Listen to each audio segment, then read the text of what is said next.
2020 Bordeaux is widely available in stores now, and many viewers are asking for specific recommendations. Of course, I've discussed many 2020 Bordeaux throughout my videos, but I thought it'd be a good idea to put a bunch of recommendations all in one video to make it easier for you to locate them. So in this video, I'm going to discuss the 2020 Bordeaux vintage generally, and then identify 13 of my favorite recommendations from that outstanding vintage. 2020 is generally considered to be a very strong year in Bordeaux, and there were lots of outstanding wines produced. However, it is important to be selective. This is so because the weather was extremely variable. There were lots of hailstorms in the spring that reduced yield, and then there were substantial rains in early summer, which caused downy mildew issues and which further reduced yields for many producers. These early summer storms were followed by periods of intense heat, and then there were also heavy rains in the fall in late September and October. For dry white wines, the grapes were picked in August before the rains, and so those generally had no issues other than slightly lower yields from the downy mildew and the hail issues earlier. Vineyards with clay soils did well because those are well suited for Merlot, and Merlot was picked before some of the heavy fall rains. So definitely 2020 is a strong vintage for the right bank. In addition, vineyards with old vines did very well, as they were better able to withstand the drought and intense heat that followed the early summer rains. In contrast, younger vines did not fare nearly as well. So just to summarize, in general, yields are down 10% from 2018 and 2019. Merlot and white wines did extremely well in 2020. And with respect to red wines, it's important to be selective. There were many outstanding wines, especially on the right bank, but there's also some from the top-tier properties in the left bank of Bordeaux that did extremely well also. Haut-Brisson is located in Saint-Emilion on Bordeaux's right bank. This wine is 90% Merlot and 10% Cabernet Franc. Haut-Brisson is located near Montbousquet and has 18 hectares of vines that average around 30 years of age. This producer was certified organic in 2010 and also uses some biodynamic farming techniques. This is a wine that you can enjoy young with a healthy decant, but it will be a lot better if you can give it 4 to 5 years of additional bottle age, and it should last about 20 years or so in all. This is a full-bodied and opulent wine, but it also has some impressive structure. It was definitely well received by critics as well, and it offers tremendous value at the $30 price point. Château Lynch-Bages is located on the east side of Saint-Emilion. Some of its best vineyards are located near Trollong-Mondo. The 2020 vintage of Château Lynch-Bages is an absolute steal, as it was well received by critics. It received a 95-point score from Jeb Dunnock, yet sells for only around $35 per bottle. Why is this producer so under the radar? Well, for one, they never sold the wines on Primeur. 2, until recently, the wines were sold only in France. So prices for this wine will definitely start heading north once word gets around. My viewers are certainly well familiar with it, as I've mentioned it repeatedly on this channel. For those who are new to this wine, it is a wine of some elegance that you can enjoy young with a decant, but it will definitely improve with some additional bottle age as well. While Chateau Palmer's alter ego is a second label, it offers exceptionally high quality, especially for the price. In fact, the quality probably rivals that of a 4th classified growth Bordeaux producer. This is a wine that if you shop around, you can probably find for around $80 or so. There are specific plots of vines that have been used to produce this wine since around 1998 or so. As mentioned, Merlot did extremely well in 2020, and the alter ego is 56% Merlot. It also includes around 40% Cabernet Sauvignon, and there's also some Petit Verdot in there as well.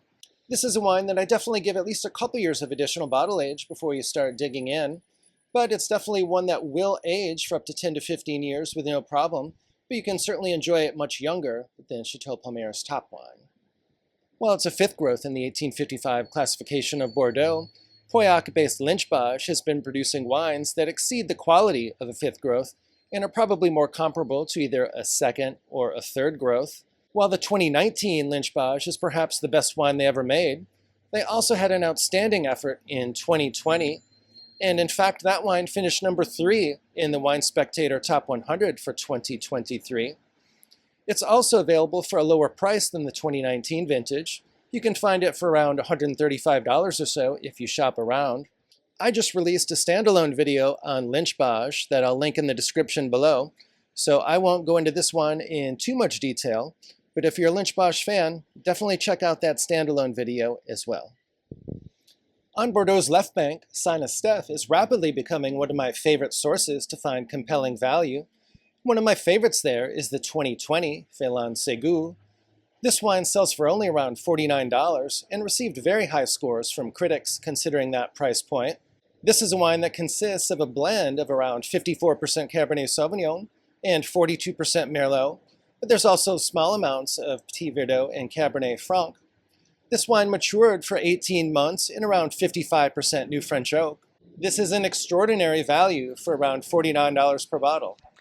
If you're interested in wine recommendations, wine collecting strategies, and learning more about wine, please do subscribe to my channel. I've been collecting wine for more than 15 years and also have a level 4 diploma from the WSET. So I have both formal certification as well as substantial practical knowledge from the School of Hard Knocks.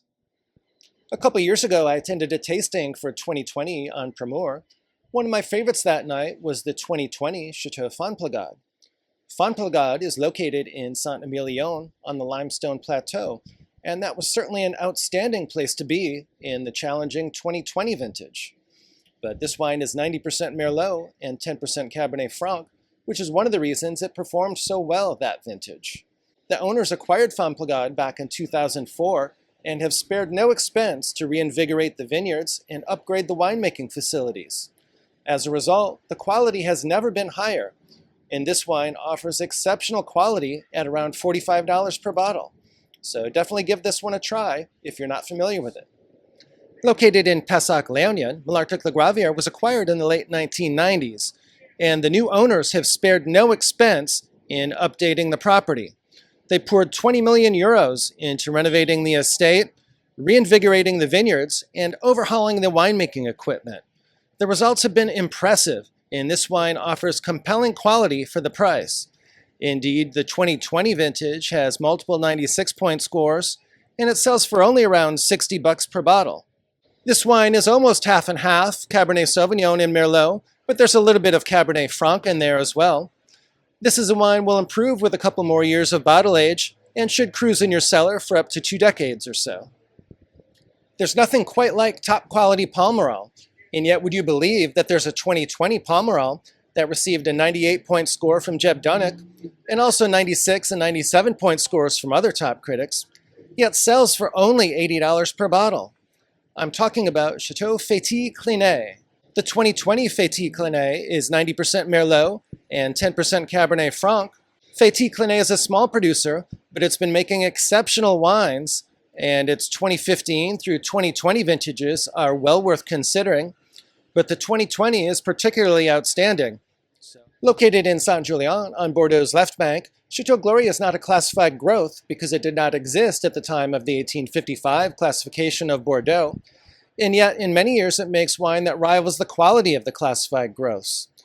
One of the reasons I'm particularly fond of this producer is that its wines offer compelling value for the price. The 2020 vintage, for example, was highly regarded, and yet you can find it for as little as $49 per bottle in the United States. This wine is around 50% Cabernet Sauvignon and 35% Merlot, but it also has some Petit Verdot and some Cabernet Franc. This is definitely one you can enjoy on the younger side as well, as it's a little bit lighter than some other wines, but yet you can also age it for up to 15 to 20 years or so. So it gives you lots of flexibility in the cellar.